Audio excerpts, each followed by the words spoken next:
Welcome to ஜென்மமெக்ஸ் cost Tamizha channel. நான் உங்கள் தனலக்ஷ்மி பிரபு. வாங்க இப்போ கதைக்குள்ள போலாம். ஜென்மமாய் நாவலினுடைய 2வது எபிசோட், ரத்த ரோஜா. நைஸ்வுட் 5 ஸ்டார் ஹோட்டல் நியான் வெளிச்சத்தில் பளபளத்து கொண்டிருந்தது. நடுநிசி 2ஐ தொட்டிருந்த சமயம் மாடியின் ஹால் படு அட்டகாசமாக இளைஞர் மற்றும் இளைஞர்களால் ஆர்ப்பரித்து கொண்டிருந்தது. பெரிய பெரிய ஸ்பீக்கர்களில் மேற்கத்திய இசை காதை கிழித்து கொண்டிருக்க, அதற்கேற்ற மாதிரி அரை போதையில் இரு பாலரும் கை கோர்த்தபடியும் இன்னும் சிலர் நெருக்கமாகவும் ஆடிக்கொண்டிருந்தனர். நுனிநாக்கு ஆங்கிலம் துள்ளி விளையாடியது எல்லோர் நாவிலும். பாதிக்கு பாதி கல்லூரி பெண்கள் ஆண்களும் ஐடி இளைஞர் இளைஞர்களும் லட்சங்களில் சம்பளம். உடையிலும் நடையிலும் பேச்சிலும் ஒரு அலட்சியத்தையும் தீவிரையும் அது கொடுத்திருந்தது. அவர்களுள் பின்னியும் ஒருவன். எதிர்ப்பட்ட பெண்களிடமெல்லாம் தன் சேலரியை பற்றிய தகவல்களையும் தன் மொபைல் போன் நம்பரையும் பரிமாறிக் கொண்டிருந்தான். முக்கால்வாசி போதை அவனது பார்வையை மசமசப்பாக மாற்றியிருந்தது. தன் அருகில் வந்த பெண்களையெல்லாம் ஆள் மாற்றி ஆள் ஆடிக்கொண்டிருந்தான் பின்னி. பிளேபாய் டிஷர்ட், டெனிம் ஷார்ட்ஸ், குறுந்தாடி, பளபளவென்ற ஜிகினா ஆடை பெண்களை கடந்து கடந்து ஆடிக்கொண்டே வந்த அவனது கண்கள் ஓரிடத்தில் நின்றது. சற்று தொலைவில் ஒரு பெண் போய்கொண்டிருந்தாள். கருப்பு நிற மெல்லிய ஜிகினா நிரம்பிய மேக்ஸி ட்ரெஸ் அணிந்திருந்தாள். தலையை பின்னாமல் பின்புறமாய் நீண்டு விரித்து போட்டிருந்தாள். தொடை வரை நீண்டிருந்தது அவள் கூந்தல். பின்னி ஆட்டத்தை குறைத்து கொண்டே அவளை பார்வையால் அளந்தான். யார் இந்த பியூட்டி? இதுநாள் வரை இந்த ஸ்ட்ரக்சரை நான் இந்த டிஸ்கோத்தையில் பார்த்ததில்லையே. ஆடிக்கொண்டிருந்தவர்களை தாண்டி தாண்டி சென்று கொண்டிருந்த அவள் நின்று இப்பொழுது லேசாக திரும்பினாள். டிஸ்கோ விளக்குகள் வண்ண வண்ண நிறங்களில் அவள் பக்கவாட்டு முகத்தில் பட்டு அவளை பேரழகியாக காட்டியது. பின்னுக்கு உடல் தீப்பிடித்து கொண்டது. மீண்டும் அவள் எல்லோரையும் தாண்டி வாசலை கடந்து படிகளில் இறங்க ஆரம்பித்தாள். தன் நீண்ட கூந்தல் தரையில் சரிய சரிய அவள் புறப்பட்டு போவதை பார்த்ததும் தன் நண்பர்களிடம் சொல்லிவிட்டு அவசர அவசரமாக படிகளில் இறங்கி அவளை தேடினான். கீழே ரிசப்ஷன் வரை வந்தான். எங்கேயும் அவளை காணவில்லை. ச்சே, மிஸ் பண்ணிட்டோமே. கைகளை குத்தி கொண்டான். பின் பார்க்கிங் ஏரியா வந்து தன் காரை எடுத்து எதிர்பட்ட கேட் செக்யூரிட்டிக்கு 500 ரூபாய் வெளியே விட்டெறிந்து விட்டு ஹோட்டலை விட்டு வெளியே வந்தவன் முகம் மலர்ந்தது. சட்டென தன் காரின் வேகத்தை குறைத்தான். எதிர் சாரியிலிருந்த ஒரு பஸ் ஸ்டாப்பில் அவள் நின்றிருந்தாள். முக்கால்வாசி முடியை முன்புறமாக போட்டிருந்தாள். பளீர் என்ற வெண்ணிற தேகம் அந்த கருப்பு நிற ஆடைக்கு எடுப்பாக தெரிந்தது. காலில் ஹை ஹீல்ஸ். தலையை சற்று தரையை நோக்கியபடி குனிந்தபடி நின்றிருந்தாள் அவள். காரை யூட்டன் எடுத்து அவள் அருகே வந்து மெல்ல வேகத்தை குறைத்தான் பின்னி. குனிந்து அவளை பார்த்து கேட்டான், ஹே பியூட்டி, பஸ்ஸுக்காக வெயிட்டிங்கா? அவள் தலையை அசைத்தாள். பார்வை அப்போதும் தரையையே பார்த்து கொண்டிருந்தது. இந்நேரத்துக்கு பஸ்லாம் கிடையாது, கேப் தான் புக் பண்ணணும். வா, நான் ட்ராப் பண்ணுறேன் என்றபடி முன்பக்க கதவை திறந்து விட்டான். அவள் சற்றும் தயங்காமல் மிதப்பது போல் நடந்து வந்து காரில் அவன் அருகில் உட்கார்ந்து கொண்டாள். கார் கதவை அரைந்து சாற்றினாள். உற்சாகமாக விசில் அடித்தபடியே காரை கிளப்பினான் பின்னி. உன் பேர் என்ன கேட்டான். பதில் இல்லாமல் முன்புற சாலையையே வெறித்தாள். யார் கூட வந்த? ஏன் கேட்குறேன்னா, இந்த மாதிரி இடத்துக்கு பேரோட தான் வருவாங்க. உன் பாய் ஃப்ரெண்ட் எங்க? வேற யார் கூடயாவது ஜாயின் பண்ணிக்கிட்டானா? நான் என் கேர்ள் ஃப்ரெண்டை கழட்டி விட்டுட்டேன். உன்னை பார்த்ததுமே. அவள் யார் கூடயாவது ஜாயின் பண்ணியிருப்பா. அவளுக்கு சொல்லியா தரணும்? நோ ப்ராப்ளம் என ஏதோ பெரிய ஹாஸ்யம் சொல்பவனை போல் அவனே சிரித்து கொண்டான். அந்த பெண் எதற்கும் பதில் இல்லாமல் சாலையையே வெறித்து கொண்டிருந்தாள். ஸ்பீக்கரில் யானியின் நோஸ்டால்ஜியா வழிந்து கொண்டிருந்தது. உன் பேர் என்ன கேட்குறேன்ல. அவள் திரும்பாமலேயே சொன்னாள், மித்ரா. மித்ரா. அவன் உதடுகள் முனகியது. அருமையான பேர். மித்ரானா என்னென்னு அர்த்தம் தெரியுமா? மித்ரானா ஃப்ரெண்டுன்னு அர்த்தம். நீ எல்லாருக்கும் ஃப்ரெண்டா? மீண்டும் அவனே சிரித்து கொண்டான். கார் இப்போது ஆளில்லா ரோட்டில் சீறிக்கொண்டிருந்தது. இப்போ எங்கே போகணும்? வடவள்ளியில் இருக்கிற உங்கள் கெஸ்ட் ஹவுஸ்க்கு பளிச்சென சொன்னாள் மித்ரா. ஓகே என்றவன் திகைப்புடன் திரும்பினான். அங்கே எனக்கு கெஸ்ட் ஹவுஸ் இருக்கிறது உனக்கு எப்படி தெரியும்? அவள் பதில் பேசவில்லை. அப்போ என்ன முன்னாடியே உனக்கு தெரியுமா? தெரியும். அவள் குரல் அனத்தலாக வந்தது. உங்களை பார்க்கத்தான் நான் ஹோட்டலுக்கே வந்தேன். பாருடா, என்னை தேடி ஒரு பெண்ணு, அதுவும் பேரழகி. சன்னமாக விசிலடித்து கொண்டே தன் கெஸ்ட் ஹவுஸ் செல்லும் பாதையில் விரைந்தான் பின்னி. அப்படியே பக்கவாட்டில் திரும்பி அவளையும் ஓரக்கண்ணால் அளந்து கொண்டிருந்தான். கடந்து செல்லும் சாலையின் விளக்கு வெளிச்சம் விட்டு விட்டு அவள் முகத்தில் பட்டு முகம் மட்டும் சற்று பிரகாசமாக இருப்பது போல் தோன்றியது. அதிலும் அவளது கண்கள் ரிஃப்ளெக்ட் ஆவது போல் தோன்றியது. விளக்கு வெளிச்சத்தில் ஒரு பெண்ணின் கண்கள் இவ்வளவு ஒளிருமா என்ன? பார்வையை சற்று கீழே தாழ்த்தினான். 2 கைகளையும் தொடை மேல் வைத்திருந்தாள். நீண்ட விரல்களில் இரத்த சிகப்பு நிற நெயில் பாலிஷ் இரத்தத்தில் முக்கி எடுக்கப்பட்டது போல். தொடைகளை தாண்டி கால்களை பார்த்தான். அமிலத்தை விழுங்கியவன் போல ஆனது அவன் முகம். முதுகுத்தண்டில் ஊசியை செருகியது போன்ற ஒரு உணர்ச்சி. மித்ராவின் 2 கால்களும் பின்புறமாக திரும்பி இருந்தது. இது என்ன? அவன் திடுக்கிட்டு அவள் முகத்தை பார்த்த அதே தருணம் மித்ராவும் திரும்பி அவனை பார்த்தாள். அந்த முகம் இப்பொழுது வேறு மாதிரி தெரிந்தது. அதை பார்த்ததும் உச்சந்தலையில் ஆணி அடித்தது போன்ற ஒரு உணர்வு பின்னிக்கு. சட்டென காரை நிறுத்தினான். ரோஜா, நீயா? அவள் அவனையே பார்த்து கொண்டிருந்து விட்டு கேட்டாள். ஏன் என் வாழ்வை நாசமாக்குனீங்கடா?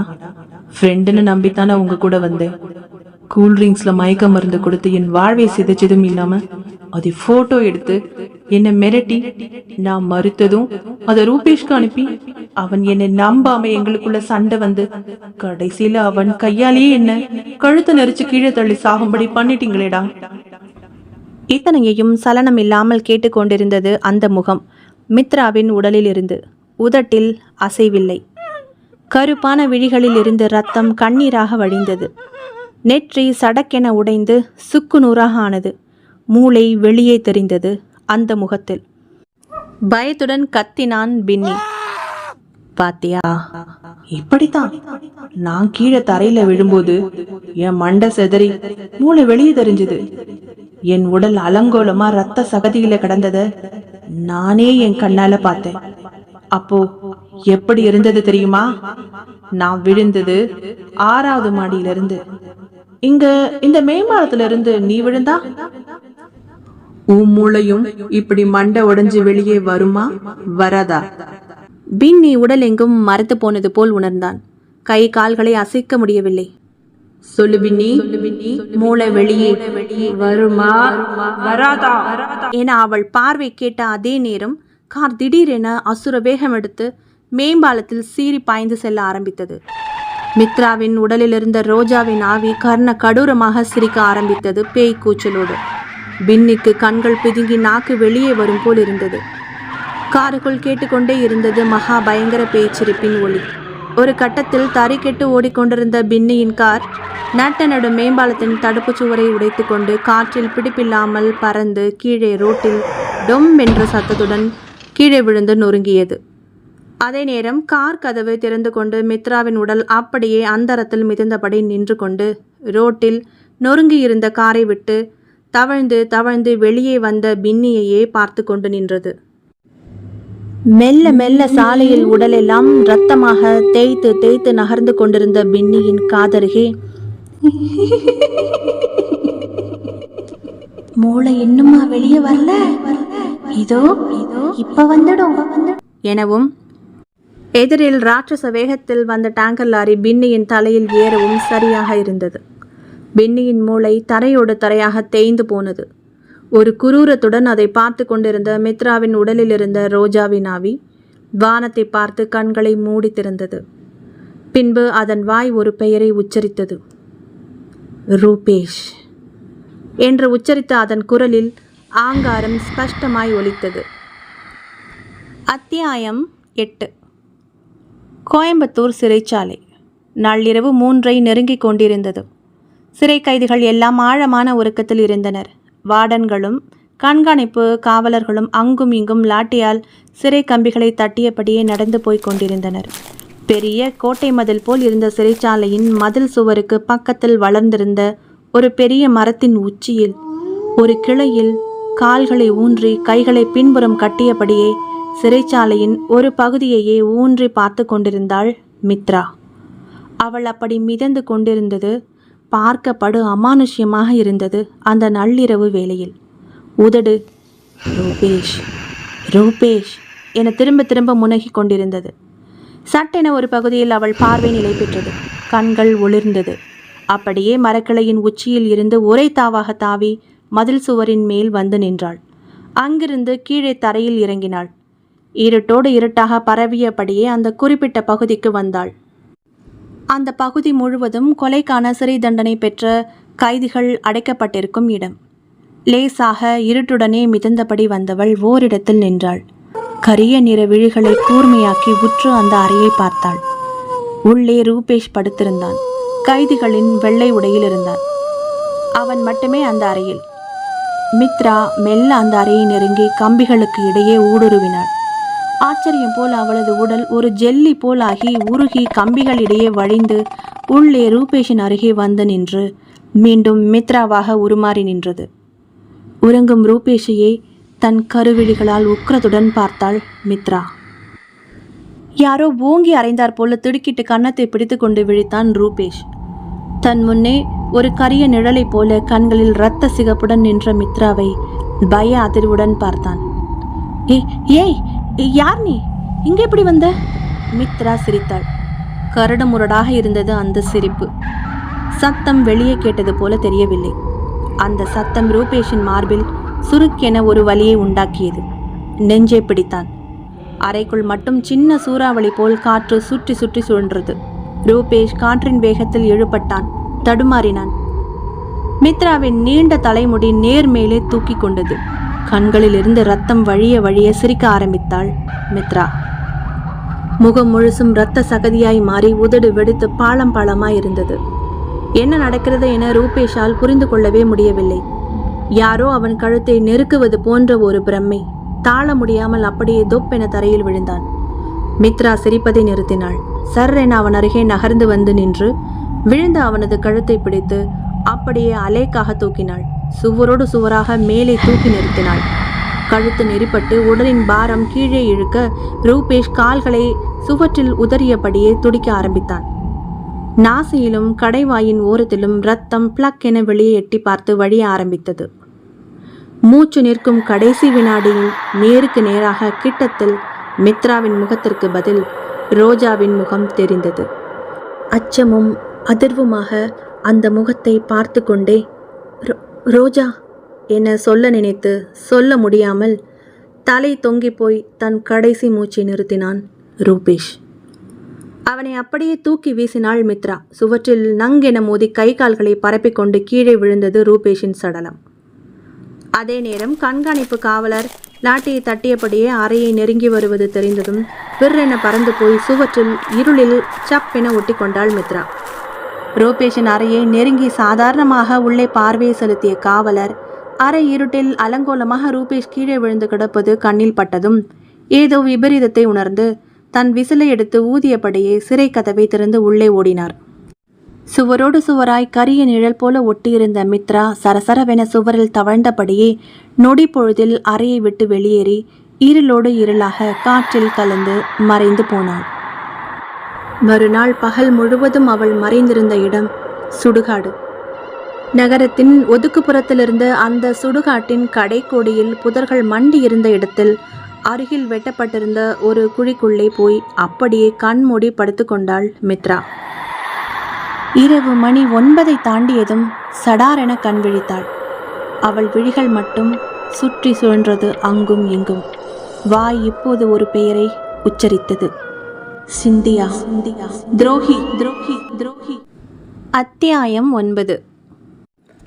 கோயம்புத்தூரில் கணபதியின் முக்கியமான கடைத்தெருவில் இருந்தது சிந்தியா பியூட்டி பார்லர். 2வது மாடியில் இயங்கிக் கொண்டிருந்தது. 4 மாடி காம்ப்ளெக்ஸ் அது. சற்று ஹைஃபையாக இருந்தது அந்த காம்ப்ளெக்ஸ். வாடகையே பல ஆயிரங்களை தாண்டும். பியூட்டி பார்லரின் வரவேற்பறையில் பல நட்சத்திரங்கள் அலங்கார சுவர்களில் ஜொலித்து கொண்டிருந்தனர் கண்ணாடியாக. புசு புசுவென்ற உயர் ரக சோஃபா உட்கார்ந்திருந்தவர்களை உள்வாங்கி கொண்டு பெருமூச்சு விட்டது. முன்னால் இருந்த கண்ணாடி டீப்பாயில் விமன் செரா, மனோரமா உட்பட்ட பத்திரிகைகள் சிதறி கிடந்தது. சீலிங்கில் மாட்டப்பட்டிருந்த வெளிர் மஞ்சள் நிற சிறு சிறு பல்புகள் அந்த இடத்தை நவீன ரெஸ்டாரண்ட் ரேஞ்சுக்கு காட்டிக் கொண்டிருந்தது. உள்ளே இருந்த பெண் கஸ்டமர்களிடம் பேசிக்கொண்டே வெளியே வந்தாள் சிந்தியா, அந்த பியூட்டி பார்லரின் ஓனர். 35 வயது இருக்கும். மேக்கப்புக்குள் குளித்திருந்தாள். சோஃபாவில் உட்கார்ந்திருந்த எங்கோ வெறித்து கொண்டிருந்த மித்ராவை பார்த்ததும் அருகில் வந்தாள். வாமா, என்ன பண்ணணும்? ஃபேஷியலா, ஐப்ரோவா, பெடிக்யூர், மேனிக்யூர், எது பண்ணணும்? மித்ரா எதுவும் பேசாமல் உட்கார்ந்திருக்க சற்று யோசனையுடன் அவளை பார்த்துவிட்டு அந்த 2 பெண்களையும் பேசி அனுப்பிவிட்டு அவளிடம் வந்தாள் சிந்தியா. என்னம்மா பண்ணணும்? ஏதாவது பர்சனலா? எனக்கு பாடி ஸ்பா பண்ணணும். வாய் திறந்தாள் மித்ரா. சிந்தியா சுவர் கடிகாரத்தை பார்த்தாள். மணி இரவு 10 நெருங்கி கொண்டிருந்தது. நேரமாச்சேம்மா, இதுக்கு மேலே பண்ண நேரமாயிடுமே. நான் அவசரமாக ஒரு பார்ட்டிக்கு வேற போகணும். அசிஸ்டன்ஸ் வேற இல்லையே, கிளம்பியாச்சே. எவ்வளவு பணம் வேணும்னாலும் தரேன். அதை நீங்கள் தான் பண்ணணும், வேற யாரும் வரக்கூடாது. சொன்ன மித்ராவை பார்த்தாள் சிந்தியா. அழகான பெண், தானாக வந்திருக்கிறாள். பணம் வேறு தருகிறேன் என சொல்கிறாள். சரி, நமக்கு என்ன வந்தது? மசாஜ் பண்ணும்போது வழக்கம் போல வீடியோ எடுத்து பின்னியிடம் கொடுத்து விட்டால் போச்சு. அவனும் நிறைய பணம் தருவான். ஒரு முடிவுக்கு வந்தவள், சரி உள்ளே வா என உள்ளே இருந்த அறைக்கு அழைத்துச் சென்றாள். 2 அறைகளை தாண்டி கடைசியில் இருந்த 3வது அறை கதவை திறந்து லைட்டை போட்டாள். சன்னமான வெளிச்சம் அறையெங்கும் பரவியது. வாசனை மெழுகுவர்த்திகளை ஸ்டாண்டுகளில் ஏற்றி அங்கங்கே வைத்தாள் சிந்தியா. அறையின் ஓரம் ஒரு அலங்கார மரத்தடுப்பு இருந்தது. சிந்தியா அந்த தடுப்பை நோக்கி கை நீட்டினாள். கையில் ஒரு பிங்க் நிற டவலை கொடுத்தாள். அதோ அங்கே போய் இந்த மேக்ஸியை மாத்திட்டு டவலை கட்டிட்டு வாமா என்றதும் மித்ரா எந்திரம் போல் விரித்த விழிகளுடன் உள்ளே போனாள். வாசனை எண்ணெயை சிறு சிறு கிண்ணங்களில் எடுத்து வைத்துவிட்டு திருட்டு பார்வை பார்த்தபடி அறையின் ஒரு பெயிண்டிங்கின் பின்னால் இருந்த ஒரு கேமராவை ஆன் செய்து பெயிண்டிங்கை திரும்பவும் அதே இடத்தில் பொருத்தினாள். கேமராவின் கண்கள் இருக்கும் இடத்தில் 2 வட்ட டிசைன்கள் துளைகளாக இடப்பட்டிருந்தது. ஸ்பா டேபிளை தட்டி சரி பண்ணியபடியே கேட்டாள் சிந்தியா திரும்பாமல். உள்ளிருந்த மித்ராவை, இந்த இடம் உனக்கு எப்படி தெரியும்? யார் உன்னை அனுப்பிச்சது? ரோஜா அனுப்பினா. உள்ளிருந்து குரல் வந்தது. திடுக்கிட்டு போய் நிமிர்ந்தாள் சிந்தியா. ரோஜாவா? எந்த ரோஜா? உங்கள் பார்லருக்கு அடிக்கடி வருவாளே, பீஸா ஹட்டில் டெலிவரி விமனாக ஒர்க் பண்ணாலே அந்த ரோஜா. சிந்தியாவின் முகம் முத்து முத்தாய் வேர்க்க ஆரம்பித்தது. அவ செத்து போய் ரொம்ப வருஷமாச்சே. வாஸ்தவந்தான், செத்து போயிட்டாதான். ஆனால் என்கிட்ட இப்போ தான் சொல்லி அனுப்பிச்சா, வா சிந்தியாவை போய் பார்த்து ஸ்பா எடுத்துக்கலாம்னு. நீங்கள் ரொம்ப நல்லா ஸ்பா பண்ணுவீங்களாமே. உள்ளே இருந்து சொன்ன மித்ராவின் குரல் இப்போது மாறி இருந்தது. நீ நீ யாரு? வார்த்தைகள் தந்தி அடித்தது சிந்தியாவுக்கு. உள்ளே இருந்து மித்ரா வெளியே வரும் அரவம் கேட்டது. பயத்துடன் மெல்ல திரும்பினாள் சிந்தியா. திரும்பிய வேகத்தில் கண்கள் பிதுங்கி வெளியே வரும் அளவுக்கு கத்தினாள். மண்டை உடைந்து மூளை வெளியே வந்து கைகள் பீய்ந்து தொங்க, கால்கள் பின்னோக்கி திரும்பிய நிலையில் முகமெல்லாம் ரத்தம் வழிய வழிய அவள் தந்த பிங்க் நிற டவலை சுற்றி கொண்டு அவளை நோக்கி வெடுக்கென நடந்து வந்து கொண்டிருந்தாள் மித்ரா. ஆவென கூச்சலிட்டபடியே கதவை திறக்க ஓடின சிந்தியாவை அப்படியே அலேக்காக தூக்கி சுவற்றில் வீசினாள் மித்ரா. நிலை குலைந்து போய் எழுந்திருக்க முடியாமல் கிடந்த சிந்தியாவை நெருங்கி கழுத்தோடு பிடித்து சுவரில் சாய்த்து நிறுத்தினாள். இப்பொழுது முழுதுமாக ரோஜாவாக மாறியிருந்தது அவள் முகம். திணறிய குரலில் கையெடுத்து கும்பிட்டாள் சிந்தியா. ரோஜா, என்னை ஒன்றும் பண்ணிடாத. நான் எந்த தப்பும் பண்ணலை. பின்னி தான் உனக்கு மசாஜ் பண்ணும்போது ஃபோட்டோ எடுத்து தர சொன்னான். இல்லைனா நான் பண்ணியிருக்க மாட்டேன்.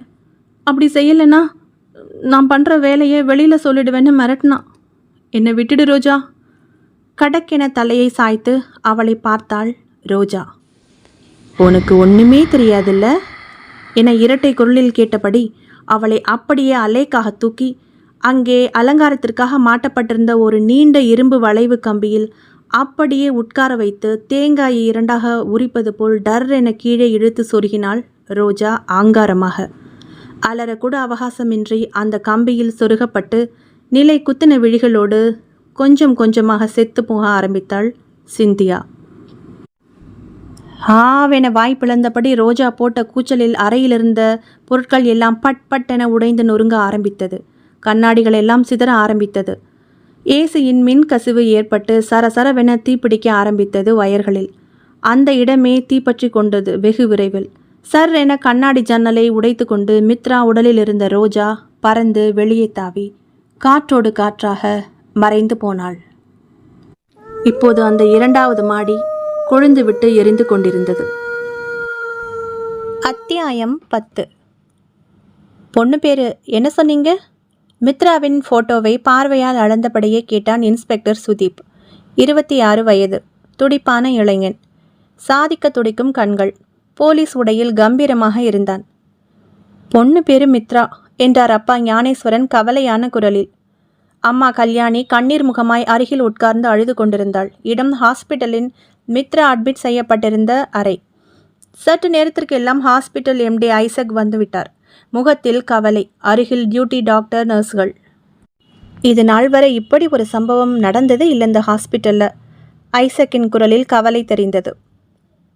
இவ்வளோ பெரிய ஹாஸ்பிட்டலில் ஒரு பேஷண்ட், அதுவும் மனநலம் சரியில்லாத ஒரு ஃபீமேல் பேஷண்ட், எப்படி போடப்பட்டிருந்த கட்டுக்களை அவிழ்த்து யார் கண்ணிலையும் படாமல் தானா எந்த சுவடும் இல்லாமல் சிசிடிவி பதிவுகளில் சிக்காமல் காணா போக முடியும்? அந்த டியூட்டி நர்ஸ் சொன்னாள் நடுங்கும் குரலில். சார், அன்னைக்கு இந்த 4வது ஃப்ளோரில் மட்டும் லோ வோல்டேஜ் ஆகி கரண்ட் விட்டு விட்டு வந்தது. அப்புறம் சுத்தமாக நின்று போச்சு. அப்போ தான் மித்ரா பேஷண்ட் ரூமில் ஏதோ சத்தம் கேட்ட மாதிரி இருந்ததுன்னு மொபைலில் டார்ச் ஆன் பண்ணி உள்ளே வந்து பார்த்தேன்.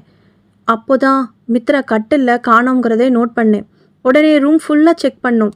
அவங்க அம்மாவையும் எழுப்பி கேட்டோம். அவங்க நல்ல தூக்கத்தில் இருந்தாங்க. சுதீப் கல்யாணியிடம் திரும்பினார். ஏம்மா, உங்கள் பெண் தானாக கட்டுக்களை அவிழ்த்து ட்ரிப்ஸ் டியூப் எல்லாம் எடுத்து போட்டுட்டு போயிருக்காங்க.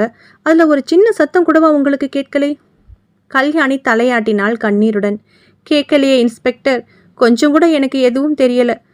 கரண்ட் போய் ஃபேன் ஏசி நின்னப்போ கூட நான் எழுந்திருக்கல. பொதுவாக நான் ஃபேன் சுற்றுறது நின்னாலோ சின்ன சத்தம் கேட்டாலோ டக்குன்னு முழிச்சுக்கிற காஷியஸ் டைப். நேற்று ராத்திரி எப்படி அப்படி தூங்கினேன்னு தெரியல. சுதீப் ஞானேஸ்வரனிடம் திரும்பினான். நீங்கள் ஏன் ஹாஸ்பிட்டலில் தங்காமல் வெளியில் ஹோட்டலில் தங்கினீங்க? இதற்கு பதில் எம்டி ஐசக் சொன்னார். பொதுவாக பேஷண்ட்டு கூட ஒருத்தர் மட்டும் இரவு நேரத்தில் தங்கணுங்கிறது ஹாஸ்பிட்டல் ரூல். அதான் அவர் வெளியில் தங்கினார். ஐசி என்றபடியே ரூமை சுற்றி சுற்றி அளந்தது சுதீப்பின் பார்வை. அறையோடு ஒட்டினது போல் ஒரு பால்கனி சுவர் கண்ணாடியுடன் தெரிந்தது அறைக்கு அருகில். ஆனால் அது பூட்டப்பட்டிருந்தது.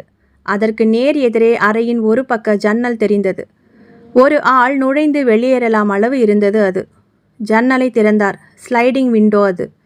அதை திறந்து வெளியே எட்டி பார்த்தார். பக்கவாட்டு சுவர்கள் டிஸ்டம்பர் பூச்சில் மினுமினுத்தது.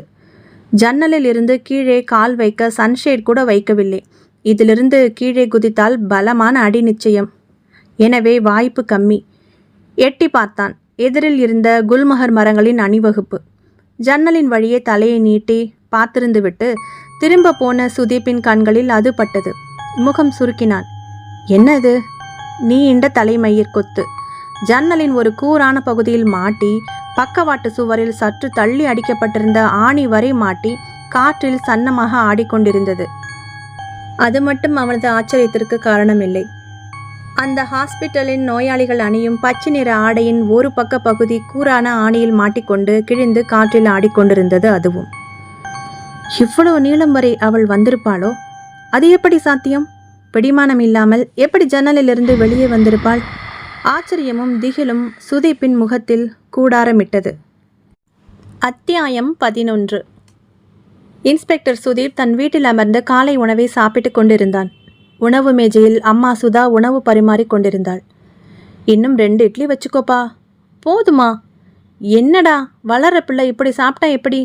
அம்மா, நான் இதுக்கு மேலெல்லாம் வளர மாட்டேன். இன்னும் என்னை 10 வயசு பையனாவே பார்க்குறியேம்மா. உன் மகன் ஒரு போலீஸ் அதிகாரி. இருக்கட்டுமே, டில்லிக்கு ராஜானாலும் தள்ளிக்கு விட்டதாண்டா. நீ எவ்வளவு பெரிய கலெக்டராக இருந்தாலும் எனக்கு என் செல்ல ராஜா குட்டி தான். அம்மா அவன் முகவாயை பிடித்து கொஞ்சினாள். அதனால தான் நான் மறந்த ஒரு கடமையை உங்கள் அப்பா நினைவுபடுத்தினார். நேத்திக்கு கூட உங்கள் அப்பா என் கனவுல வந்து நம்ம பையனுக்கு காலகாலத்தில் கல்யாணம் பண்ணி வைக்கணும்னு கூட சொன்னார். அம்மா, அப்பா கனவுல வந்தார், அதை சொன்னார், இதை சொன்னாருன்னு சொல்கிறத எப்போ தான் நிறுத்த போறியோ? அழுத்து கொண்டான் சுதீப். உண்மைதான்டா சுதீப், இவ்வளோ வருஷத்தில் உங்கள் அப்பா நம்மளை வழி நடத்துறது உண்மைதான்ப்பா. நீ 10 வயசு பையனாக இருக்கிறப்போ விபத்தில் இறந்து போனார். உலக விபரமே தெரியாது எனக்கு. காதல் திருமணங்கிறதால சொந்த பந்தம் பெற்றவர்கள் யாருமே இல்லாத அனாதையாக நின்னேன். துடிச்சு போயிட்டேன். 1 மாசமா சாப்பிட்டோமா தூங்கினோமான்னு நினைவே இல்லாமல் கிடந்தேன். அப்பாவோட ஆஃபீஸ் ஃப்ரெண்ட்ஸ் அக்கம் பக்கத்து ஆளுங்கன்னு தான் கொஞ்ச நாள் வந்து பார்த்துக்கிட்டாங்க. ஆஃபீஸில் இருந்து ஏதேதோ பேப்பர்களில் கையெழுத்து கேட்டு வாங்கிட்டு போனாங்க. அப்பாவோட சம்பளம் பிடித்தம்னு கொஞ்சம் பணம் தந்தாங்க. பேங்க்லேருந்து ஒரு பணம் போட தெரியாது, ஏடிஎம்லேருந்து பணம் எடுக்க தெரியாது. உங்கள் அப்பாவே உலகம்னு இருந்துட்டேன்டா. எதுவுமே எனக்கு தெரியாமல் அத்தனை நாள் இருந்துட்டேன். அப்போ தான் உங்கள் அப்பா தன்கிட்ட பணம் கடனாக வாங்கியிருந்ததா, அதுக்கு ஈடாக இந்த வீட்டை வச்சுருந்ததா சொல்லி ஒருத்தன் வந்தான். அப்பாவோட நண்பன்னா. ஒரு பத்திரத்தையும் காட்டினான். பெரிய அடாவடியாக இருந்தான் பார்க்குறதுக்கு. அப்பாவோட நண்பர்களும் வந்து பத்திரத்தை பார்த்துட்டு, ஒன்றும் பண்ண முடியாதுமா, உன் புருஷன் கையெழுத்து மாதிரி தான் இருக்குது, வேணும்னா கேஸ் போடலாம், ஆனால் கேஸ் முடியறதுக்குள்ளே நீ ஒரு வழி ஆயிடுவியே, கோர்ட்டு செலவு அது இதுன்னு சின்ன பையனை வச்சுக்கிட்டு என்ன பண்ணுவ அப்படின்னு கேட்டுட்டு கையை பிசைஞ்சு நின்னாங்க. அந்த முரடன் 2 நாள் டைம் சொல்லிட்டு இருந்தான். ஒன்று 5 லட்சம் பணம், இல்லைனா வீடு அப்படின்னு. நான் கதி கலங்கி போய் உங்கள் அப்பா படத்துக்கிட்ட உட்கார்ந்தவ தான். சோறு தண்ணி இல்லாமல் அவர் முன்னாடியே உட்கார்ந்து கண்ணீர் விட்டுக்கிட்டு இருந்தேன். நீ என் மடியில் படுத்து என் கண்ணீரை தொடச்சி விட்டுக்கிட்டு இருந்த. 2 நாள் முடிஞ்சது. விடிஞ்சா அந்த தடியன் வந்து பண்டம் பாத்திரமெல்லாம் தூக்கி வீசி எறிவானேன்னு கலங்கி போய் அப்படியே கண்ணை சந்தேன். சொன்னா நம்ப மாட்டேடா கண்ணா, உங்கள் அப்பா அதோ. அப்பா ராஜ்குமாரின் ஃபோட்டோ இருக்கும் இடத்தை சுட்டி காண்பித்தாள் சுதா. அந்த இடத்துல தத்ரூபமாக உன் அப்பா வந்து நின்னார். நல்ல பிரகாசமாக இருந்தார். தூங்கிட்டு இருந்த என் தலையை தடவினார். பயப்படாதே சுதா, நான் இருக்கேன் உங்களுக்கு. உங்களை கைவிட மாட்டேன். அந்த பொய்யனை நான் பார்த்துக்கிறேன். வேற ஒரு விஷயத்துக்காக நான் போட்ட கையெழுத்தை அப்படியே ஃபோர்ஜரி பண்ணியிருக்கான். நீ கலங்காதே அப்படின்னுட்டு மறைஞ்சிட்டார். டக்குன்னு முழிச்சேன். விடிஞ்சிருந்தது. கண்டது கனவா இல்லை நனவான்னு புரியாத குழப்பத்தில் இருந்தேன். காலையில் 9 மணி ஆச்சு. அப்போ தான் அந்த அதிசயமும் நடந்தது. உங்கள் அப்பா கடன் வாங்கினதா சொன்ன அந்த முரடன் தன் பொண்டாட்டி புள்ளையோட அறக்க பறக்க ஓடி வந்து என் காலில் விழுந்தாங்க. நான் பதறி போயிட்டேன். சுதாவின் நினைவுகள் பின்னோக்கி போனது. தங்கச்சி, என்னை மன்னிச்சிடுமா. ஒரு சொத்தை 2 பேரும் சேர்ந்து வாங்கறதா இருந்தோம். அது சம்மந்தமாக தான் உன் புருஷன் என்னை நம்பி கையெழுத்து போட்டான். அவன் செத்ததுக்கு அப்புறம் எங்கள் புத்தி வேறு மாதிரி கோணலாக போயிடுச்சு. என் பொண்டாட்டி தான் இந்த யோசனையே சொன்னான். அவளுக்கு இந்த வீட்டு மேலேயும் பின்னாடி இருக்கிற தோட்டத்து மேலேயும் ஒரு கண்ணு. பச்சை பிள்ளைக்காரி. அவள் ஆசைப்பட்டாளேன்னு நானும் இப்படி யோசிக்காமல் செஞ்சிட்டேன். ஆனால் செஞ்ச தப்புக்கு இப்போது தண்டனை அனுபவிக்கிறோம். காலையிலேருந்து பச்சை தண்ணி உள்ளே இறங்கலை எனக்கும் என் பொஞ்சாதிக்கும். எது சாப்பிட்டாலும் வாந்தி தான் வருது. ராத்திரியிலேருந்து உன் புருஷன் ராஜ்குமார் வேற எங்கள் கண்ணில் தட்டுப்பட்டு மிரட்டிக்கிட்டே இருக்கான். அது மட்டும் இல்லை, சுகவனம் ஒழுங்கு மரியாதையா அந்த பத்திரத்தை கிழிச்சு போட்டுட்டு என் பொஞ்சாதி சுதா காலில் விழுந்து மன்னிப்பு கேளுன்னு சொன்னான். அதுவும் யார் மூலமாக தெரியுமா என்றதும் இப்போது சுகவனத்தின் மனைவி கதறி கதறி அழ ஆரம்பித்தாள். பிறந்து 4 மாதம் கூட ஆகாத நிலைமையில் என் சிசுதாம்மா உன் புருஷன் குரல்ல பேசுச்சு. தப்பு பண்ணிட்டோம், எங்களை மன்னிச்சிடுங்க. அந்த பத்திரத்தை உங்கள் கண்ணு முன்னாடி நெருப்பு வச்சு கொளுத்திடுறோம். உங்கள் புருஷனை என் பிள்ளைகிட்ட இருந்து விலகி போயிட சொல்லுங்கம்மா. சுதாவின் காலில் குழந்தையுடன் விழுந்து கதறினாள் அவள். என்ன சொல்றீங்க? அதிர்ச்சி விலகாத குரலில் கேட்டாள் சுதா. மகன் சுதீப் மலங்க மலங்க எல்லாவற்றையும் பார்த்து கொண்டிருந்தான். அம்மாவை இடுப்போடு அணைத்தபடி. ஆமாம்மா, குழந்தைய பாருங்க. கண் சிமிட்டவே இல்லாமல் கண்ணு 2 ஒன்றா சேர்ந்திருக்கு. குழந்தையை அவள் முன் நீட்டினாள். சுதா பார்த்தாள். உண்மைதான், ஏற்கனவே ஒரு தடவை அவள் குழந்தையை பார்த்திருக்கிறாள். அப்போது நன்றாக தான் இருந்தது குழந்தை. இப்பொழுதோ கண்களை சிமிட்டாமல் மொழி 2ம் ஒன்று சேர்ந்து காணப்பட்டது. சுதாவை பார்த்ததும் முகத்தை திருப்பி சிரித்தது. சுதா என்றது. ஆடிப்போனாள் சுதா. அப்படியே கணவனின் குரல். என்ன நண்பர்களே, இந்த எபிசோடு எப்படி இருந்தது? 3வது எபிசோடில் உங்களை மீண்டும் சந்திக்கிறேன். நன்றி, வணக்கம். மறக்காமல் சேனலை சப்ஸ்கிரைப் பண்ணுங்க ஃப்ரெண்ட்ஸ். லைக் பட்டனை தட்டிடுங்க. முதல் எபிசோடை கேட்டுட்டு அதுக்கப்புறம் 2வது எபிசோடை கேட்டுட்டிங்கன்னா நாவலுடைய கண்டினியூட்டி உங்களுக்கு புரியும். நன்றி, வணக்கம்.